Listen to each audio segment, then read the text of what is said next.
Γεια σας παιδιά, ένα καινούριο κανάλι από το καινούριο μου κανάλι μου. Λέγομαι Δημήτρης 2J 2023 και σήμερα θα σας δείξω κάτι πολύ ωραίο που με έφερε ο μπαμπάς μου από το εξωτερικό που δουλεύει σε καράβι. Με έναν πολύ ωραίο χάρτη, χάρτη. Δεν ξέρω τι είδους χάρτης είναι. Του ζήτησα να μου φέρει ένα χάρτη, γιατί ήθελα πολύ να το δείξω στο μάξιμο.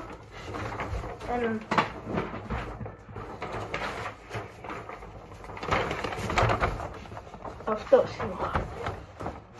Ωραίος. Πείτε μου κάτι στα σχόλια.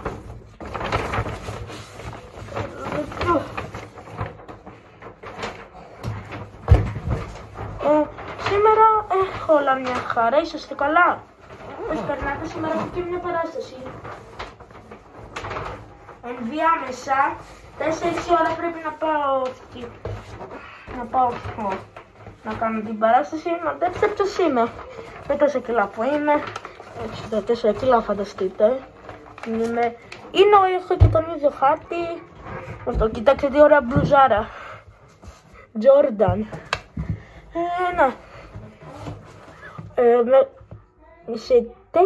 Σε 2 χρονάκια. Γιατί φοράω αυτή τη μάσκα, να μου πείτε? Γιατί είμαι 10 χρόνια, γιατί είμαι πολύ μικρός και απογορεύεται τέτοια ηλικία να δείξω. Μόλις πάω 12 θα σας δείξω τη μούρη μου. Και αυτό ήταν το βίντεο, κάντε like και subscribe και κουδουνάτι να μην χάνετε ούτε ένα βιντεάκι και bye!